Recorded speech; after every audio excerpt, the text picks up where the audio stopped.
Hola, muy buenas tardes a todos. Bienvenidos a una nueva sesión de las lecturas de fondo del IES.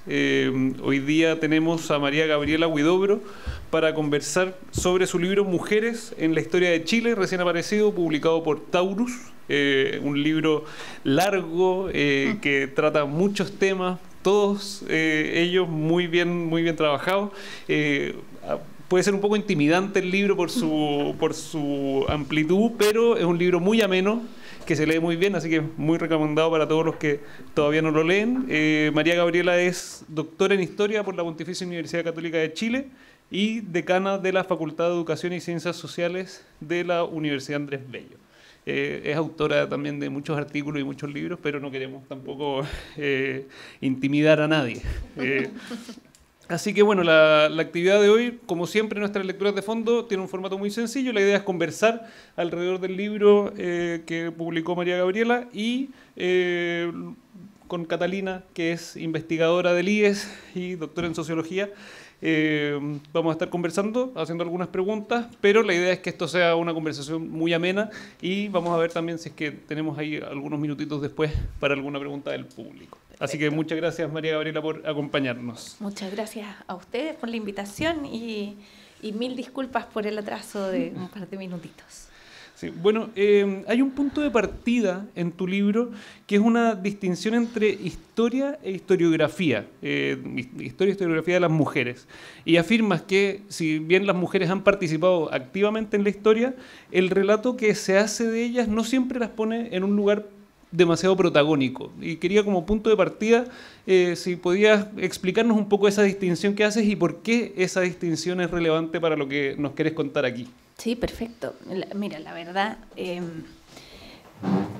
le di una vuelta a hacer esta introducción en base a esa idea, porque, como dices, el libro puede parecer un poquito intimidante por el tamaño que tiene, por la cantidad de páginas, y porque si uno parte con una introducción un poco teórica, de teoría de la historia, también a veces puede ahuyentar, y la idea justamente que este libro sea más bien ameno y que entretenga, sobre todo, por supuesto que aporte ojalá la cultura, pero que lo haga de una manera amena. Entonces, partir con una propuesta teórica podría resultar contraproducente, pero me pareció importante, porque al final hay una reflexión que es relevante detrás, que tiene relación con la pregunta que encabeza la introducción. ¿La historia no tiene mujeres o las mujeres no tienen historia?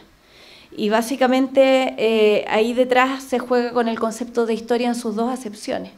Una es entender que la historia, como decía Mark Bloch, son los acontecimientos realizados por, Bloch dice los hombres, pero digamos los seres humanos en el pasado, y eso es lo que entendemos como la historia con mayúscula, uno diría en la terminología inglesa the history. Y lo otro es la historia entendida como disciplina del conocimiento, como investigación y como relato, básicamente the story, el ejercicio de escribir lo que ocurrió en el pasado, pero que no siempre refleja exactamente lo que pasó. Bueno, nunca lo hace del todo. Entonces, precisamente ahí se resuelve la pregunta. Una cosa es que no exista mucho registro histórico acerca de cómo han participado las mujeres en el pasado. Otra cosa es que ello signifique que no hayan participado. Y evidentemente eso no es así. Las mujeres han participado en la historia, dejaron menos huellas por diversas circunstancias, no siempre por una mala intención de marginarlas, creo yo, para hacerse del poder en todos los espacios por parte de los hombres, sino más bien por la naturaleza que originalmente tuvo la disciplina histórica, que se abocó a temáticas que no eran muy propiamente femeninas, la política, la guerra, que eran mayoritariamente masculinas, y eso llevó a que fueran proscribiéndose en el fondo de ese registro de la memoria más oficial. Y el desafío entonces es, bueno, buscar esas huellas que no son oficiales, incluso en aquellas que son oficiales, hacerse la pregunta respecto de los silencios, respecto de los estereotipos que muchas veces están ahí, de esos pequeños personajes que aparecen a veces solo con el nombre, muy poco dibujado, y tratar de entrar entonces en la reconstrucción de esa historia, entendiendo finalmente que la historia de las mujeres no es una historia que corre aparte. Por eso esto no se llama historia de las mujeres en Chile, sino mujeres en la historia de Chile, porque es reconocerlas en una participación de una historia que finalmente es de todos. Yo tengo una pregunta como el título, ¿cierto? No es una historia de las mujeres, sino que es mujeres en la historia. ¿Y en qué medida ese matiz introduce entonces como una nueva perspectiva para estudiar el relato que haces de estas figuras femeninas? Es que creo yo que cuando hablamos de historia de las mujeres tendemos a pensarlas también como limitadas a ciertos espacios de participación donde su actividad fue más evidente. Cuando uno piensa dónde han participado las mujeres en la cultura, restando el arte, porque uno ve que también rescatar artistas ha sido todo un trabajo de historiadoras en el último tiempo, pero en el ámbito de lo doméstico, la vida cotidiana, la actividad social, no pública necesariamente, pero la actividad social. Entonces, seguíamos estableciendo una historia hasta cierto punto parcial. La idea entonces de proponer al revés esto es que pensemos un relato que no es el relato acerca de las mujeres, es el relato sobre el pasado de Chile desde los protagonismos o las actividades femeninas. Entonces, claro, quizás parte de la base de que ojalá todos tengamos un conocimiento mínimo de esa historia de Chile para entenderla mejor, pero también está la invitación en cada uno de los capítulos a que recordemos de qué manera se nos ha enseñado esa historia. Entonces, cuando comenzamos el relato quizás de la conquista, de la colonia, bueno, tratemos de hacer memoria, qué nombres nos enseñaron en el colegio. Entonces reconocemos a un Pedro de Valdivia, un Lautaro, Caupolicán, y así en adelante, Pelantaro o Martín García Oñez de Loyola, y a cuántas mujeres. Inés Suárez normalmente es la que se nos asoma, pero fue la única. Y bueno, desde ahí entonces la idea es empezar a tratar de, o sea, un poco como el juego de la imaginación, pero cuando uno puede imaginar, a lo mejor un poco caricaturescamente, el escenario de la Guerra Arauco, uno se imagina dos frentes de batalla, por una parte los españoles y sus yanaconas, y por otro el pueblo mapuche, y uno se imagina hombres. Entonces ojalá ahora empiecen a aparecer como esas figuras femeninas, que estaban a veces en los cerros, que estaban haciendo números vestidas de hombre, para que el ejército mapuche pareciera que fuera más numeroso de lo que era, pero que están ahí acompañando y que luego también apoyan todas las labores de recuperación de los heridos, de recuperación de parte del material de guerra o de distribución del botín, qué sé yo, pero están ahí. Entonces, ojalá completemos el cuadro y le agreguemos más personajes a la imagen que solemos tener en nuestra memoria popular. Perfecto. Dale.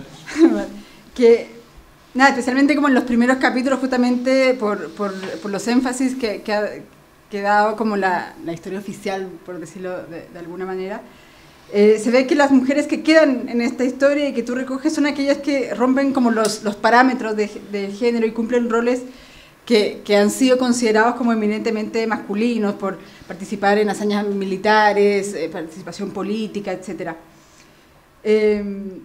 ¿Era posible acaso participar como mujeres en esa historia, teniendo en cuenta como la distinción que haces entre... Sí, claro, yo creo que sí. El problema es que, claro, el capítulo está sobre todo abocado a las velatrices, que para mí también tiene como una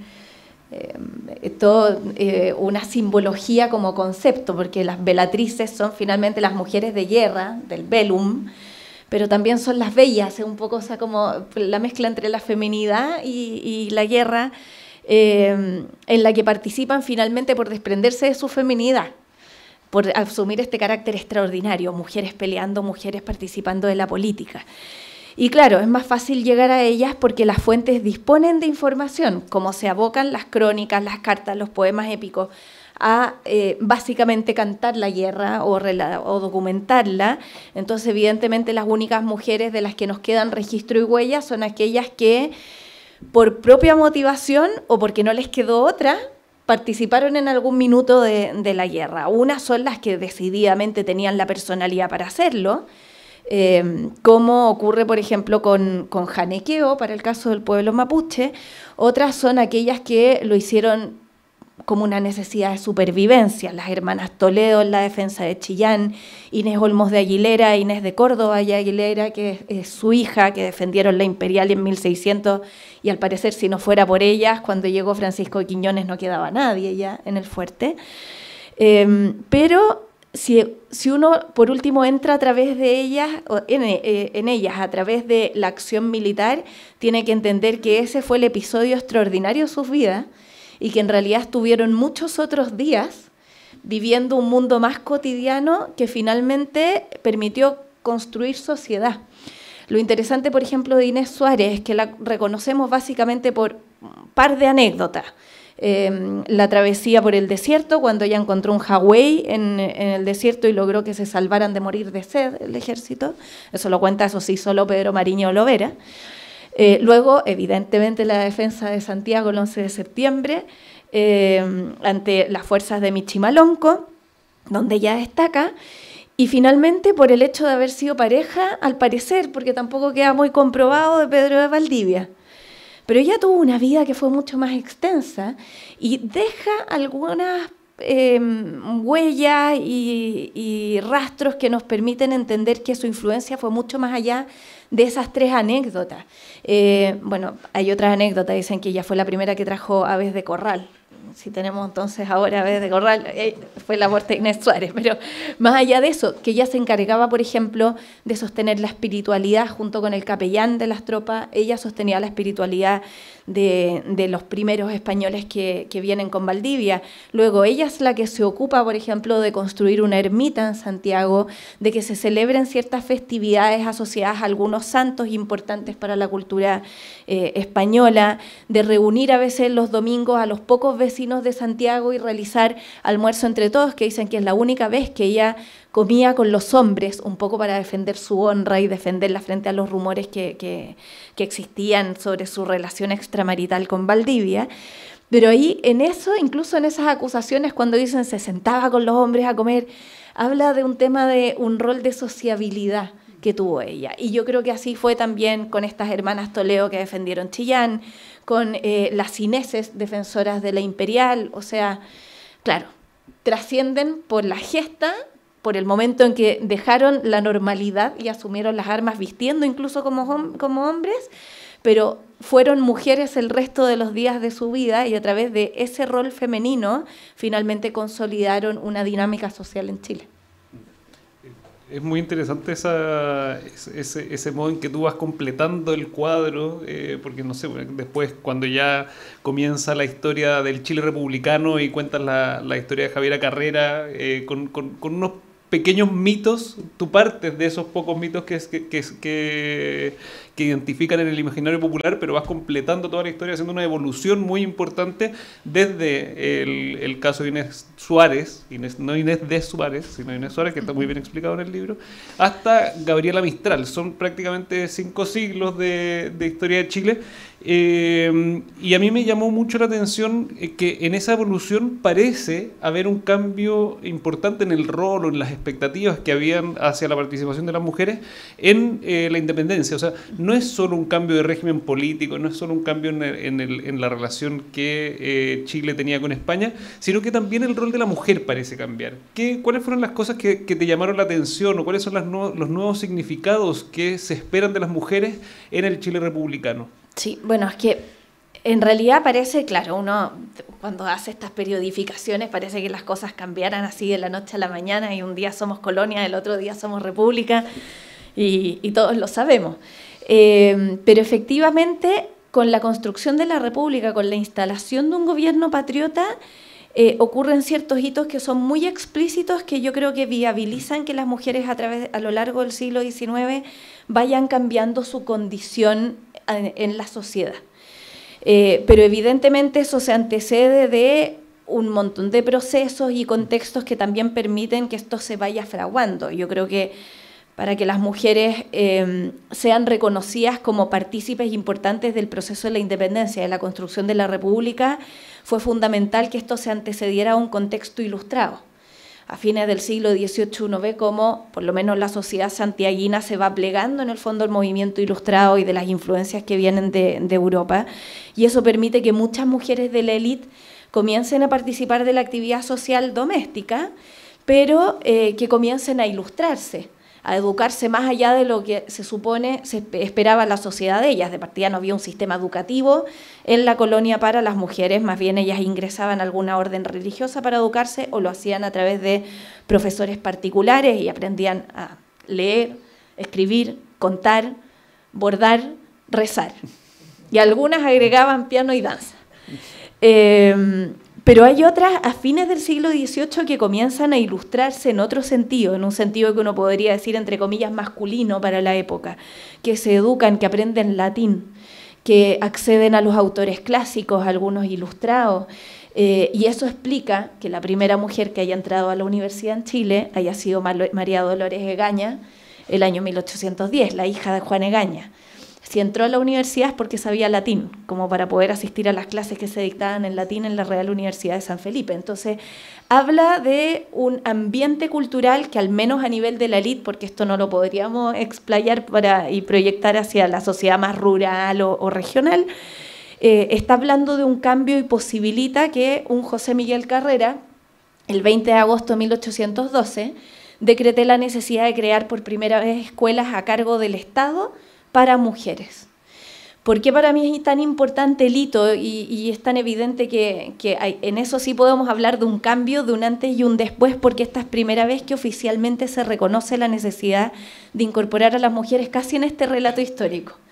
O sea que si las mujeres no van a ser ciudadanas de pleno derecho, porque no van a votar, no van a asumir cargos políticos ni nada, sí es importante que se eduquen más allá de lo básico, porque finalmente ellas son las que están a cargo de los destinos de la República desde la casa. Y por lo tanto es importante entonces que el Estado entienda que si bien ellas no tienen una función pública, sí tienen una misión política en el más profundo sentido de la palabra, de participar de la polis. Y las reconocen entonces en una dimensión que antes no tenían. Y eso permite finalmente que a lo largo del siglo XIX muy paulatinamente vayan abriéndose más espacios educativos, que al final es la plataforma esencial para que ellas entren en el mundo público, para que ocupen roles profesionales, para que trabajen, para que participen de la industria, para que tengan opinión política fundada también.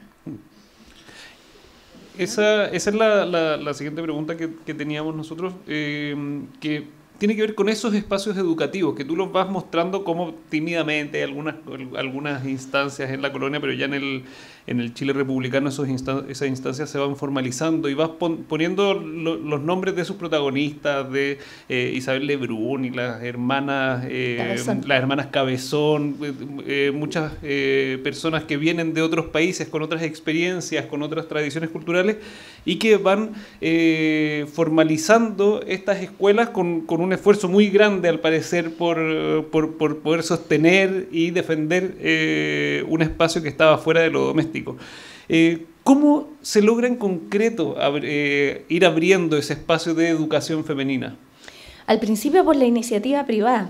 Una cosa es este decreto que establece José Miguel Carrera, que dicho sea de paso yo estoy convencida que fue por la influencia de Javiera, porque ella iba casi todos los días al Palacio de Gobierno con él. Entonces, antes que él se casara con Mercedes Fontecilla, una curiosidad, coincidencia, 2 años después de que él establece este decreto para la educación femenina, en 1812, justo 2 años después, un 20 de agosto, también se casa él con Mercedes Fontecilla. Pero durante esos 2 años fue Javiera la que lo acompañó y creo yo que ella tiene que haber también estado detrás de esta idea de que hay que involucrar a las mujeres en este proyecto republicano. Pero claro, ahí Sol Serrano ha explicado esto mucho mejor que yo, pero ella dice una cosa, es que el Estado establezca la necesidad de abrir escuelas en los conventos, aprovechando que ahí es donde hay salas, en el fondo, que ahora tienen que abrirse de manera pública. Lo otro es que logremos una convocatoria suficiente, que tengamos maestras, que tengamos materiales. Por supuesto, en el contexto de la independencia eso era difícil, y no toda la población lo entendía. Porque sobre todo para niñas que no pertenecieran a la élite, ir a estudiar implicaba dejar de ayudar en la casa a veces, dejar de cuidar a los hermanos, y no se ganaba nada, no había un futuro profesional a la larga que estuviera al otro lado al terminar los estudios, entonces no se entendía necesariamente más allá de la élite. Y eso explica que yo creo que esos esfuerzos tímidos al principio los hayan desarrollado iniciativas privadas. Básicamente también, nuevamente, iniciativas que provienen de la aristocracia, estas alianzas que existen como más allá de las fronteras, que hayan venido argentinas, españolas, francesas, inglesas, luego alemanas a apoyar este proceso, pero en principio liderado por conjuntos de familias. Y eso también me parece muy bonito, porque esto llega hasta fines del siglo XIX, donde se establecen las primeras asociaciones de padres que presionan a los gobiernos porque se abran más liceos. Siempre son las familias las que están detrás de esto, y no solamente las mujeres, sino que los padres también ahí son esenciales. Y el ejemplo lo da, por ejemplo, Francisco Antonio Pinto, que es uno de los primeros que matricula en el primer colegio para señoritas, el de Fanny Delaunay, a su hija Enriqueta Pinto, que después va a ser una gran ilustrada. Pero si el presidente lleva a la hija, bueno, todo el resto de Santiago también quería que sus hijas estudiaran con esta niña. Hay congregaciones religiosas también. Los Sagrados Corazones, sí. Y el Sagrado Corazón. No.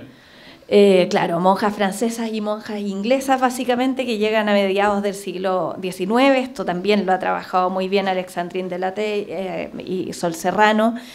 Pero también son esfuerzos que nacen de estos gobiernos conservadores que contactan en el fondo, sabiendo que Chile no tiene la capacidad por sí mismo de hacerse cargo de esto, establece las alianzas para que comiencen a llegar estas religiosas ilustradas que tienen experiencia también en evangelizar a través de la educación. Y hay anécdotas muy interesantes ahí, porque también para estas religiosas fue una aventura cruzar el océano para llegar acá. Los diarios de vida hablan de lo que sufrieron, además que hay que pensar en estos viajes que son solo de ida. La invitan a Chile, pero no saben siquiera si van a llegar a puerto, y luego muy difícil que puedan regresar. Entonces vienen un poco con esa incertidumbre y se encuentran con un país que está en construcción. Entonces creo que es Cléoniste du Cornier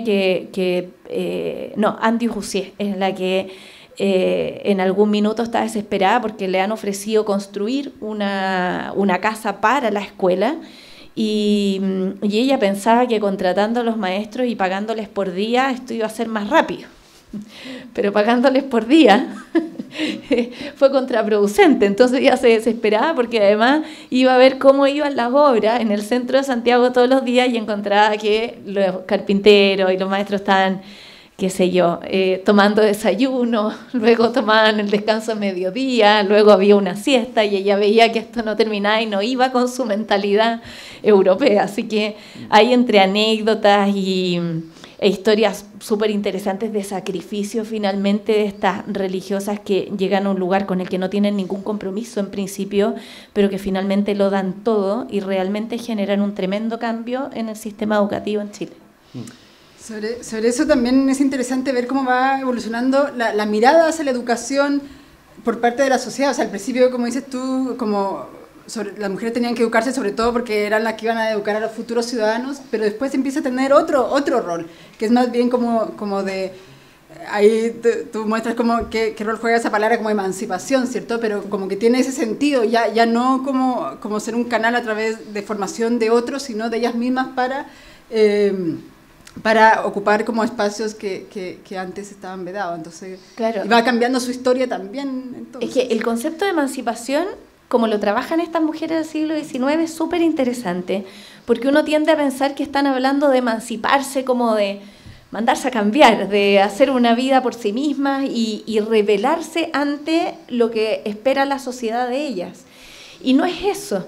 Y ellas muchas veces se hacen cargo de explicarlo. Martina Barros Borgoño, cuando traduce The Subjection of Women, como la esclavitud de la mujer, este tratado de John Stuart Mill, ella explica, yo no estoy hablando en el fondo de llamar a las mujeres a rebelarse y abandonar sus familias y fundar una república independiente, como había propuesto Christine de Pizan, sino es simplemente hacerse dueñas de sí mismas.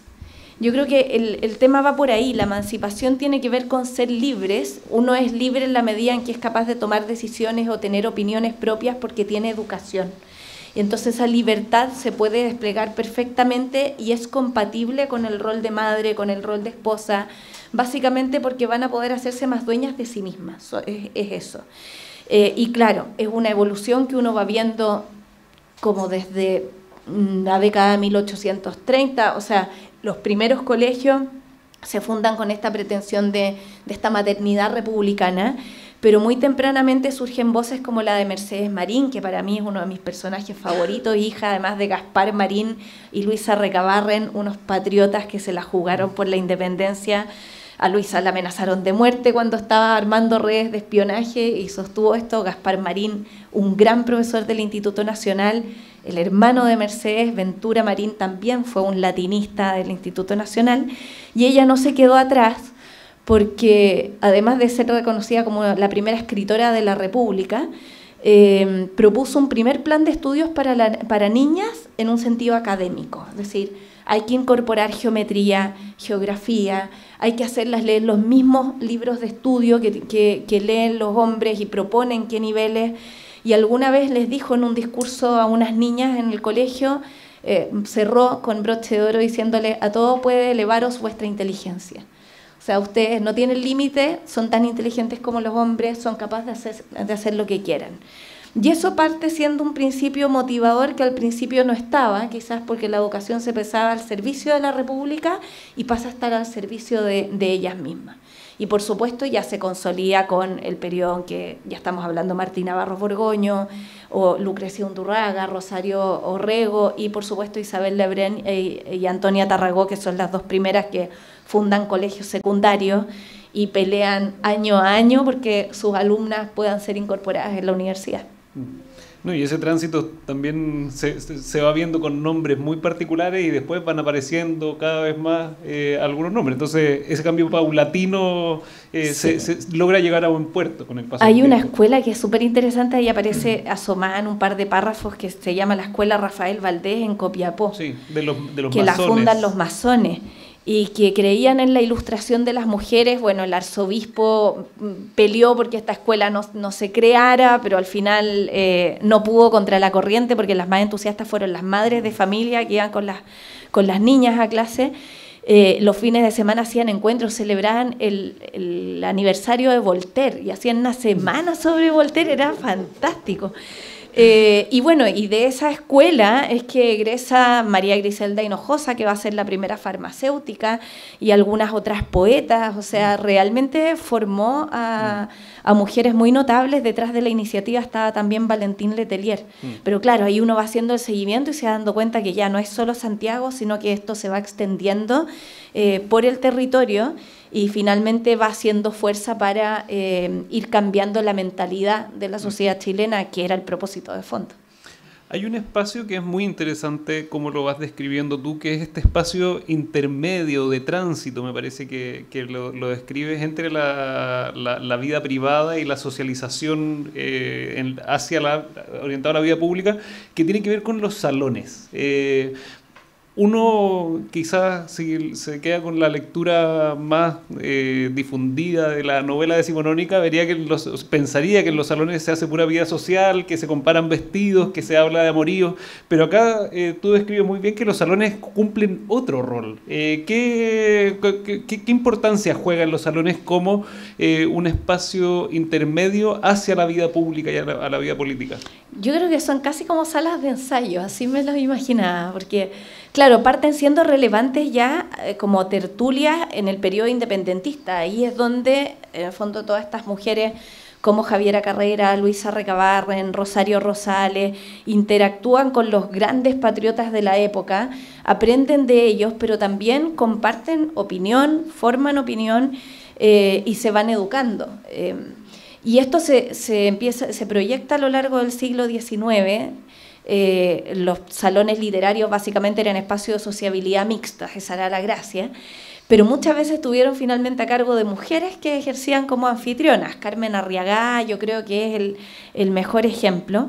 Enriqueta Pinto también, la hija de Francisco Antonio Pinto, egresada del Colegio Fanny Deloneux, porque permiten que estén ellas a la misma altura que los hombres y que su opinión en esos espacios del mundo privado valga tanto como valen la de estos grandes intelectuales.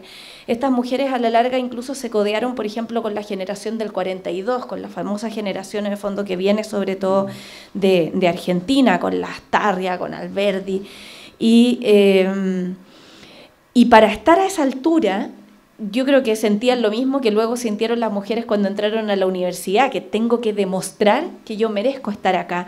Entonces seguramente se esforzaban mucho más en seguir la literatura de la época, en estar al día con las tendencias filosóficas, con las tendencias literarias, para poder ir generando opinión y destacar. Y realmente lo hicieron. Entonces, ¿por qué digo que es como una sala de ensayo? Porque es lo que después se van a atrever a hacer hacia afuera. Cuando comienzan a publicar ya periódicos, revistas, escriben columnas, empiezan a opinar acerca de la política y la contingencia de la época, hasta que finalmente esto lo formalizan una vez que ingresan a la universidad y comienzan a ser reconocidas formalmente como parte de esas dinámicas culturales. De todos modos, cuando entran a la universidad y las mujeres ya son parte muy importante de la educación superior, siguen habiendo espacios de socialización, está el club de señoras, el club de lectura. ¿Qué distinción hay entre ese salón como espacio de, o sea, como sala de ensayo y estos otros salones que ya cohabitan con unas mujeres que estaban institucionalmente participando más en la educación? Bueno, hay una gran diferencia, porque es el círculo de lectura y el club de señoras son exclusivamente femeninos.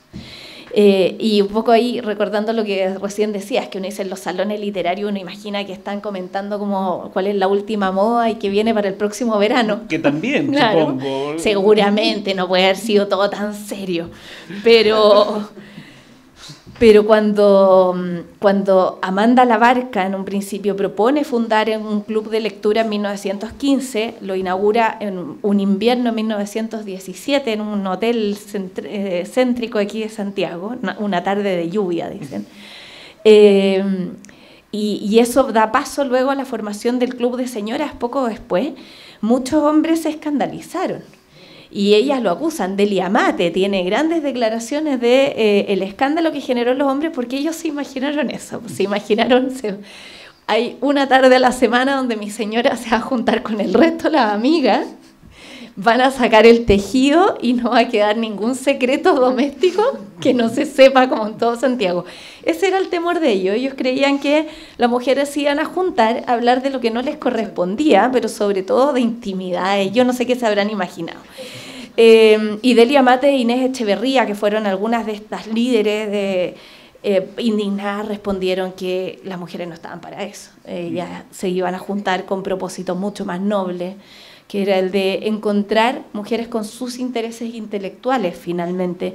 Y eso es lo que acontecía, o sea, ahí tenían un espacio de confianza para incluso a veces mostrar lo que estaban escribiendo. La misma Martina Barros Borgoño, ya en la segunda etapa más adulta, comparte ahí parte de ensayos literarios que había escrito, de, qué sé yo, reflexiones filosóficas.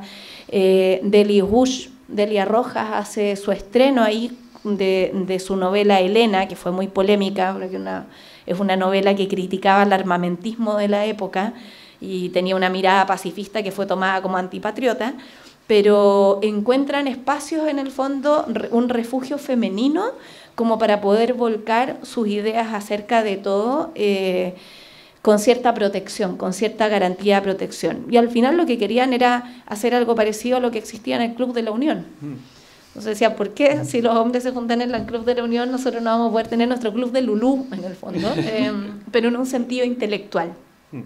Y fue muy relevante en el fondo para fortalecer redes que a la larga de ahí surgen finalmente estas voces mucho más fuertes para, por ejemplo, plantearse la necesidad del sufragio femenino.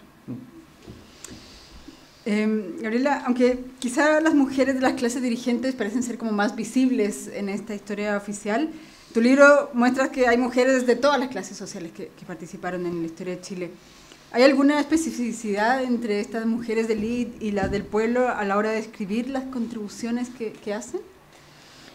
La manera de aproximarse a ellas ya es diferente. Siempre hay mayor dificultad para poder encontrar, por supuesto, a las mujeres de las clases trabajadoras que a las mujeres de élite, porque la disparidad de fuentes es lógica. Porque el nivel educativo que tenían también hace la diferencia. O sea, cuando ya estamos hablando de esta distinción a fines del siglo XIX, principios del XX, las mujeres de élite tienen mucha conciencia respecto de lo que buscan, de cómo van a ir ganando espacios, tanto las conservadoras como las más liberales, pero tienen cierto programa y conciencia de sí mismas. Y en el caso, en cambio, de las mujeres del mundo proletario, como ellas mismas se definen, van asomando cierta conciencia recién a fines del siglo XIX. En el XX es cuando ya toman plena conciencia la importancia también de contar con la herramienta educativa para sí mismas, y por supuesto sus programas son distintos. O sea, la mujer proletaria lucha, incluso siente que no siempre cuenta con el apoyo de los hombres, de sus compañeros obreros. Juana Roldán, por ejemplo, que es una de las principales líderes en Santiago, encaró muchas veces a los hombres que, así como ellas los apoyaban, ¿por qué no los apoyaban ellas en sus propias necesidades? Porque tienen necesidades que son muy específicas. ¿Qué hago yo cuando voy a la industria? ¿Quién me cuida a los niños? Tienen problemas muchas veces de acoso, de abuso por parte de sus compañeros, por parte de los jefes. No tienen garantías y tienen una desigualdad salarial horrorosa. Ganaban normalmente 1/3 de lo que ganaba un hombre por más horas de trabajo, además, al día. Entonces tienen sus propios programas. ¿Dónde está la dificultad? Es que es como que ellas aparecen en escena y luego desaparecen para poder escribir la historia de ellas. De la mayoría se conoce cuando irrumpen en la escena pública, pero hay poco registro biográfico de ellas que las anteceda, y hay muchas de las que no se sabe siquiera dónde y cuándo murieron. El ejemplo más gráfico es el de Micaela Cáceres. Me parece una mujer impresionante. Ella fue una obrera porteña de Valparaíso, que fundó la primera sociedad obrera exclusivamente de mujeres. Y lo hizo por una experiencia personal. Ella trabajaba en una fábrica de textiles y de importación de ropa, no tenían ninguna garantía laboral y ganaban por asistencia. Entonces una compañera de ella se enfermó y no pudo dejar de ir a trabajar, porque si dejaba de ir a trabajar no percibía su salario, y murió en el fondo en esas condiciones. Se agravó hasta que murió. Y eso es lo que motivó a Micaela a formar esta primera sociedad de protección, básicamente. Convocó a más de 100 mujeres en Valparaíso y lograron ganarse el cariño de la población, que hacía baratillos, hacían distintas cosas como para ir ganando dinero, por ejemplo, para comprar un sitio en el cementerio. Ese fue como su primer propósito. Pero no sabemos cuándo nació Micaela, cuál fue su historia de vida, cómo llega finalmente a trabajar, y tampoco cuándo muere. Desaparece en el fondo, irrumpe en la escena y luego asimismo también desaparece, porque básicamente al pertenecer a ese sector social no están todos los registros oficiales, no asistió a una escuela, no hay manera en el fondo de conocerla más, y es lamentable. Lo que queda es como tratar de imaginarse en el fondo el resto de la película. Hay desde hace varios años en Chile se está dando un debate en torno a las demandas feministas, a las grandes marchas feministas, y te quería preguntar ¿qué rol cumple en la historia que tú estás contando el feminismo? ¿Irrumpe en algunas discusiones? ¿Aparece tímidamente? ¿Hay distintos feminismos y que están muy presentes en las discusiones intelectuales que tenían estas mujeres en sus espacios de socialización? ¿O es más bien un actor secundario? ¿Cómo lo viste tú durante el proceso de escritura de tu libro? Bueno, cuando uno lo lee desde las mismas protagonistas, parece que fuera el gran tema en Chile. No sé si habrá sido así, pero voy a usar la figura que dice Gabriela Mistral para referirse al feminismo a principios del siglo XX. Ella lo compara con sus almácigos. Acuérdense que Gabriela Mistral le encantaba jardinear, dice que era pésima y se le morían las plantas, pero ella por último limpiaba las hojas y siempre andaba como preocupada de que el jardinero por último cuidara bien el jardín.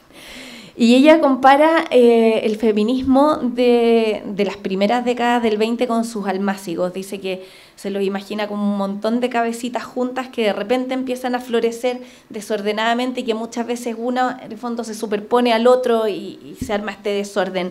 Bonito pero desordenado, bonito pero caótico.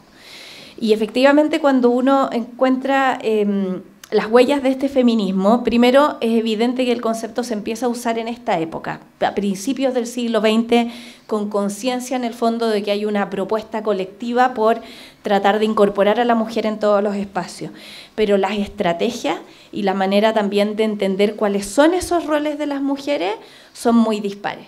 O sea, desde el feminismo puede ser este afán emancipatorio como lo entendía Martina Barros Borgoño, por ir ganando espacios pero no renunciar a los que uno tenía, o como el que entiende también Gabriela Mistral, que tiene que ver con aspirar a la equidad pero jamás a la igualdad, porque igualdad se supondría a borrar las diferencias y la mujer debe estar orgullosa de su ser femenino, según Gabriela Mistral, hasta aquellas que en cambio tienen un feminismo que es más fuerte y también dispar. El de Teresa Flores, por ejemplo, como un feminismo proletario, influida por Belén de Zárraga, que es anarquista y que no piensa en el matrimonio, no está pensando en los hijos, está pensando en otras propuestas más bien políticas, o el de Elena Cafarena, que yo diría que es como el más clásico, porque aboga por los derechos sexuales y reproductivos de las mujeres, por el sufragio. Entonces es muy difícil encasillarlas a todas en un feminismo, y el capítulo lo que pretende es eso, es mostrar que lo único común que tiene el feminismo de principios del siglo XX en cada una de estas mujeres es preguntarse qué significa ser mujeres ante la sociedad. Y cada una tiene una respuesta distinta que finalmente deriva de sus propias experiencias, de esa experiencia proletaria, de la experiencia política, de la experiencia autodidacta de Mistral. Mistral no es que no creía que las mujeres merezcan derecho al sufragio, pero ella decía, es la última de las prioridades. O sea, mientras haya todavía una mamá que no tiene con quién dejar a los niños porque resulta que se nos ocurrió mandar a la mujer a la industria, pero no nos preocupamos de cómo mandarla, entonces ese es mi problema, que tenga garantías laborales. Después que vote, porque el Senado que hay, dice ella además, no me representa y no está preocupada justamente de esos problemas. Entonces, eso muestra un poco la complejidad del feminismo y cómo cada una habla desde su vereda, pero finalmente tienen una motivación común, y yo creo que eso es la que lleva a que la mayoría se respete entre sí. Que independiente de que como cada una lo interprete, finalmente todas están remando para tratar de instalar mejor a la mujer en la sociedad. A pesar de que Gabriela Mistral dice que no es feminista. dirige unas palabras que no deben haber caído bien en otros círculos feministas. Les dice que es un lloriqueo. Dice, hay un grupo de valquirias y ultramazonas al cubo que vociferan y algo dice, y que es falta que pidan servicio militar obligatorio para las mujeres, que ya no usen vestido y que cambien el lenguaje por un lenguaje más inclusivo. Sí, eso no tiene que haber, o sea, no cayó nada de bien, porque ella luego en otras cartas dice, me están tratando de vieja medieval, de burguesa, de que yo no entiendo, y trata de explicar si yo no es que esté en contra de las feministas, pero no lo soy en la medida en que el feminismo no me represente. Y tiene una frase muy bonita que dice como, Santa Ronda Nacional de Mujeres va a ser cuando la mano pulida coja la mano prieta. En el fondo, cuando las mujeres de las tres clases de nuestra sociedad, de nuestro país, nos miremos las caras y nos empecemos a preguntar cómo lo está pasando la otra. Cuando la patrona le pregunte a la empleada cómo va ella viviendo con sus 2 hijos, 3 hijos y su salario 3 pesos. Es muy bonito, trata de conciliar, pero aún así no la entienden y termina sus días con estos ataques en el fondo de los que ella prefirió hacer caso omiso. Y además hace como una Gabriela Mistral y otra hacen como una defensa además de la maternidad, que fue como una disputa muy grande en esos primeros movimientos feministas. Y claro, estaba estas primeras disputas sobre el aborto y sobre el lugar que tenía la maternidad en esta pregunta que se hace, ¿qué significa ser mujer? Bueno, para algunas no era como elemento inherente, y para otras, como Gabriela Mistral, más bien tiene palabras muy duras para... O sea, durísima. Ella dice que la mujer que reniega su maternidad llega a ser un monstruo mitológico. Lo dice así, literal.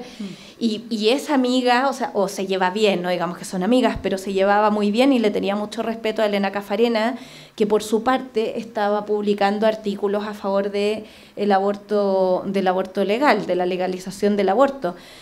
Cuando uno lee también los argumentos de Elena Cafarena hace mucho sentido, y los de Delia Rojas, porque las dos iban a hospitales, veían cómo lo llevaba una madre trabajadora soltera que tenía 5 bocas que alimentar, 6 bocas que alimentar, cuando no había buenas políticas de control de la natalidad, menos una educación sexual.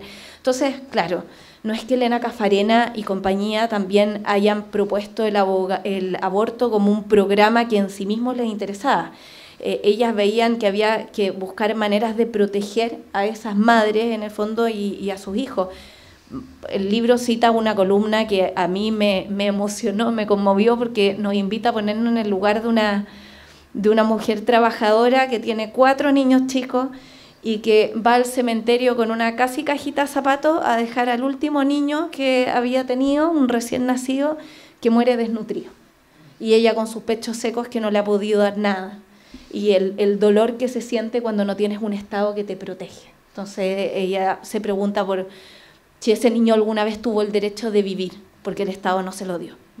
Entonces es muy interesante ver cómo cada una desde su lógica tiene un sentido. Claro. Más como respuesta a un drama, digamos, claro, que a una comisión de una autonomía femenina, digamos. Ese es un tema, claro, no es política su preocupación, es más bien humana, es súper humana y social. Y yo creo que es por eso que finalmente se respetan, buscan soluciones que son absolutamente extremas, opuestas, pero están preocupadas de lo mismo. Las dos están preocupadas de esa mujer que no llega a fin de mes y que está lejos de las propuestas del feminismo quizás más ideológico, militante, y llaman a hacerse cargo de eso.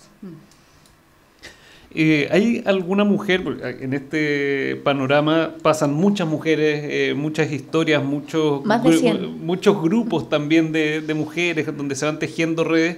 ¿Hay alguna que haya quedado fuera y que tú hayas echado de menos porque no pudiste encontrar la información suficiente, porque no te cupo en tu relato, que te haya interesado tocar?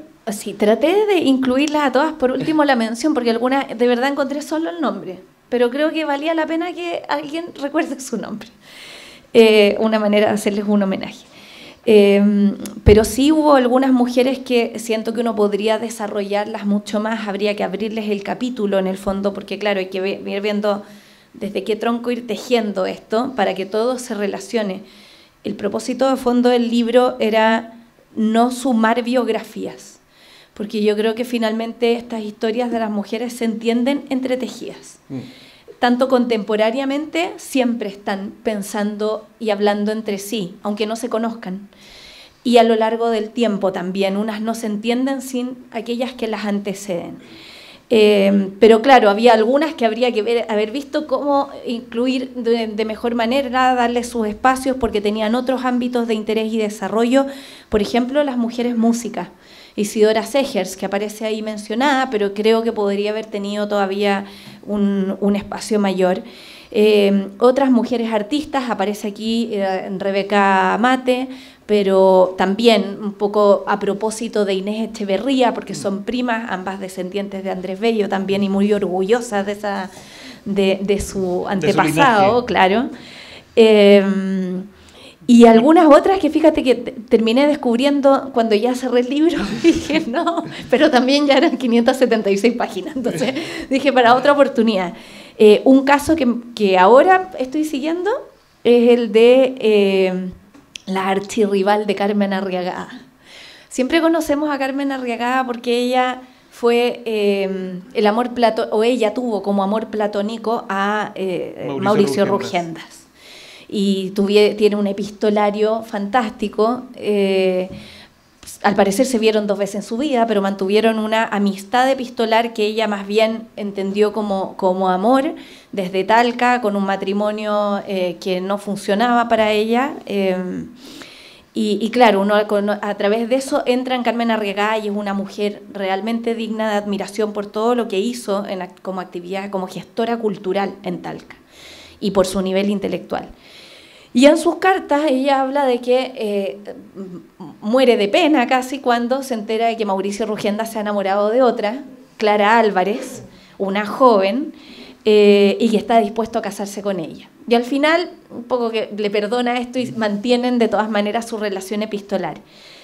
Clara Álvarez es esta mujer que de la que sabía muy poco, algo sabía porque participó de algunas traducciones del inglés al español y publicó un par de libros a mediados del siglo XIX, pero ahora entraba en su historia y es igualmente fascinante. Ahí uno entiende por qué Mauricio Rugenda se enamoró de ella, porque yo también me enamoré de ella. Su padre había sido el brazo derecho de José de San Martín, ella nació en Argentina, era políglota, trabajó casi como secretaria de Andrés Bello, y Andrés Bello muchas veces pedía la opinión de ella, fue amiga de Mariano Egaña, era traductora para todos los grandes empresarios o comerciantes que estaban en Valparaíso en esa época, porque como manejaba el inglés, el francés, tradujo muchas obras y publicaba de manera anónima en el Mercurio de Valparaíso, trabajaba como periodista del Mercurio de Valparaíso y pintaba. Por eso conoció a Rugendas y a Montvoisin, fue alumna de ambos. Entonces, una mujer excepcional. No pudo casarse con Mauricio Rugendas porque el papá encontró que Rugendas era casi un hippie, poca cosa. Rugendas por eso se fue de Chile y finalmente su familia, la familia Álvarez, quedó arruinada, o sea, habría sido mejor partido Rugendas, y ella murió muy joven y sola. Entonces hubo una historia como para hacerle su propia biografía. Tiene unas cartas fantásticas de amor con Mauricio Rugenda, y ahí en ese trabajo estamos, así que yo espero en algún otro momento poder o incorporarla acá o que tenga su propio capítulo, su propio artículo, su propio libro, porque Clara Álvarez con Darko se lo merece. Tenemos unos minutos todavía para alguna pregunta del público, si es que hay alguna. Sí. Sí, ahí hay un micrófono para que quede registrado en el audio. Bueno, primero felicitarte, hacerte así chapó, porque escribir ese libro, yo estoy tratando de escribir 4 páginas de un proyecto de investigación por un magíster y no lo doy. Imagínate lo que es eso. En fin, a mí me llama la atención y quería preguntarte si lograste identificar, o sea, como encontrar el hilo conductor que te lleva a mujeres que fueron parte de la historia, pero que tuvieron que actuar como hombres. Tú dijiste recién que Clara Álvarez escribía de manera anónima, sí. O bajo un seudónimo también, había muchas que usaban seudónimo, qué sé yo, en la historia hay un montón, ¿no es cierto? Pintores renacentistas que tenían que usar un nombre, qué sé yo, masculino. En la historia chilena hay algo de eso, y lo segundo es en lo contemporáneo, porque muchas de las cosas que decías de las mujeres, yo decía, pero eso sigue pasando ahora. Entonces, como si llegaste a esta época en tu libro. Sí, bueno, respecto de lo primero, efectivamente uno ve de todo. Ve mujeres disfrazadas de hombres, y no necesariamente porque haya un cuestionamiento a la identidad sexual, sino que hay una oportunidad de hacer lo que uno quiera, porque los hombres pueden y las mujeres no. Entonces uno lo ve desde Catalina de Erauso, la monja alférez, en la época de la colonia. Que eso es una novela de aventuras, sí, de principio a fin. Sí, excelente. Yo, claro, la vida de ella se conoce por supuestamente una autobiografía que ella escribió, pero uno podría cuestionar si realmente es que es demasiado. O sea, uno dice esto solo en las películas, solo Hollywood. Pero hay otros testimonios que dicen que la conocieron. Entonces, la vida, al menos de base, la cáscara debe haber sido cierto. Es una mujer que entra a los 4 años a un convento porque los padres la dan como diezmo a la iglesia, porque era la 10ª hija, entonces ella a los 4 años entra a un convento, y a los 15 más o menos decide que esta no era su vida, no era lo que ella quería como destino de vida, y huye del monasterio, y la manera de que no la encuentren es disfrazándose de hombre y asumiendo un nombre masculino, Alonso. Y como Alonso se enrola en las tropas españolas y estuvo peleando aquí en Arauco. Y, o sea, peleando, y además peleando con todos, porque claro, no solo era como contra los enemigos, sino que el que se cruzara por su camino. Estuvo a punto de casarse 2 veces.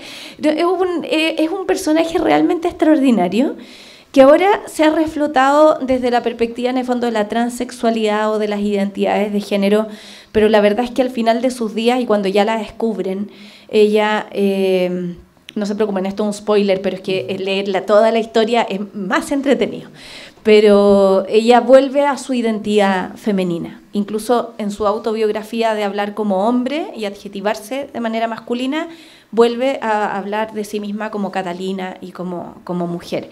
Y ahí uno ve que en realidad lo que está haciendo es usar el disfraz del hombre porque es lo que le conviene a ella, que quiere armar su destino como persona, más allá de la identidad sexual.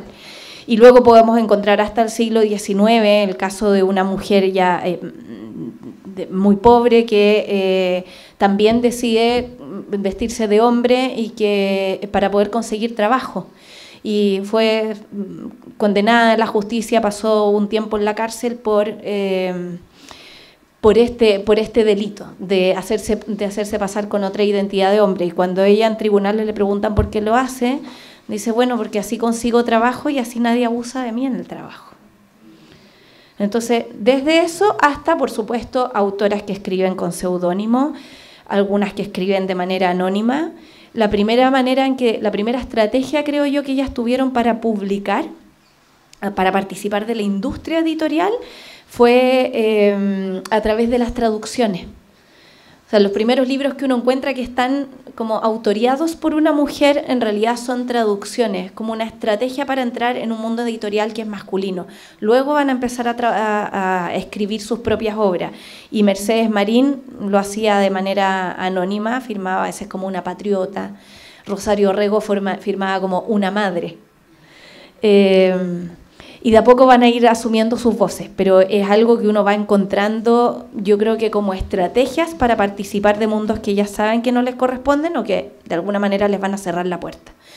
Y en el caso del mundo contemporáneo que uno va encontrando en la actualidad, yo creo que la gracia de incorporar testimonios de estas mujeres en los libros son lo que traté de hacer. No hay citas de bibliografía, sí aparece después de cada capítulo referencias de dónde pueden encontrar más información. No todo lo encontré yo, lo encontraron historiadoras previamente, pero sí incorporé muchas citas cuando aparecían las voces de estas mujeres porque siento que nos interpelan. O sea, cuando uno lee la columna que les comentaba de Elena Caffarena, cuando uno lee las reflexiones que hace Gabriela Mistral, diferentes autoras que van hablando de temáticas que hasta el día de hoy de alguna forma están puestas en debate, creo que nos pueden decir mucho, por eso vale la pena que lo digan ellas y no que lo explique uno. Hubo, por ejemplo, un periódico, el primer periódico que se dijo a sí mismo feminista, se llamaba La Aurora Feminista, es publicado por Eulogia Aravena, tuvo un número. Era fantástico, incluía notas acerca de un montón de temas que yo creo que deberíamos releer. Por ejemplo, hablaba del tema de la prostitución, hablando como de los barrios rojos ahora, porque estaba en debate una ley que iba a legalizar la prostitución, pero con ciertas cargas impositivas para las mujeres y con ciertos derechos adquisitivos para los hombres que manejan estos negocios. Entonces la columna hacía una denuncia hasta cuando a la mujer como que se la cosifica. Es súper actual la nota. Hay otra que habla de las trabajadoras de los tranvías, que yo ahora como que lo llevaría como a otros tipos de trabajos que como del cobrador, que todo el mundo odia, pues nadie quiere que te llamen para cobrarte ni...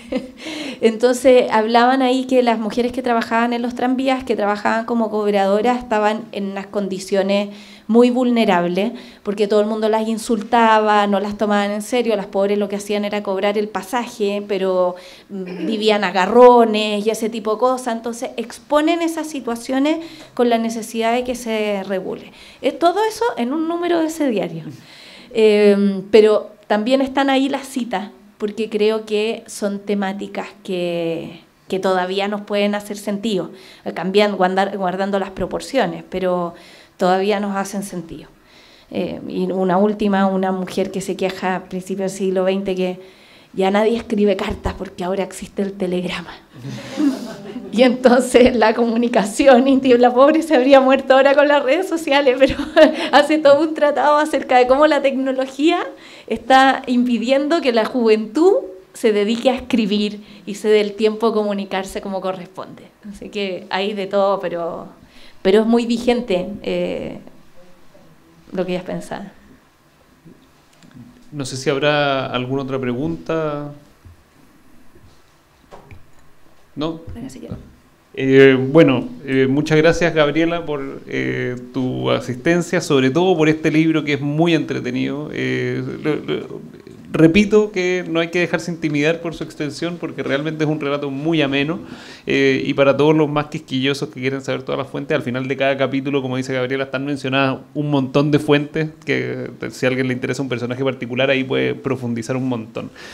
Así que muchas gracias por acompañarnos hoy día, y los quería dejar muy invitados al lanzamiento, a los próximos eventos del IES. Tenemos el jueves 1 de agosto, todavía tenemos un poco de tiempo, pero lo quiero dejar con mucha anticipación, invitados al lanzamiento de La Hora del Pueblo, historia intelectual de la democracia en Chile, de Diego González. Lo van a presentar Lucía Santa Cruz, Eduardo Zafirio y Alfredo Riquelme.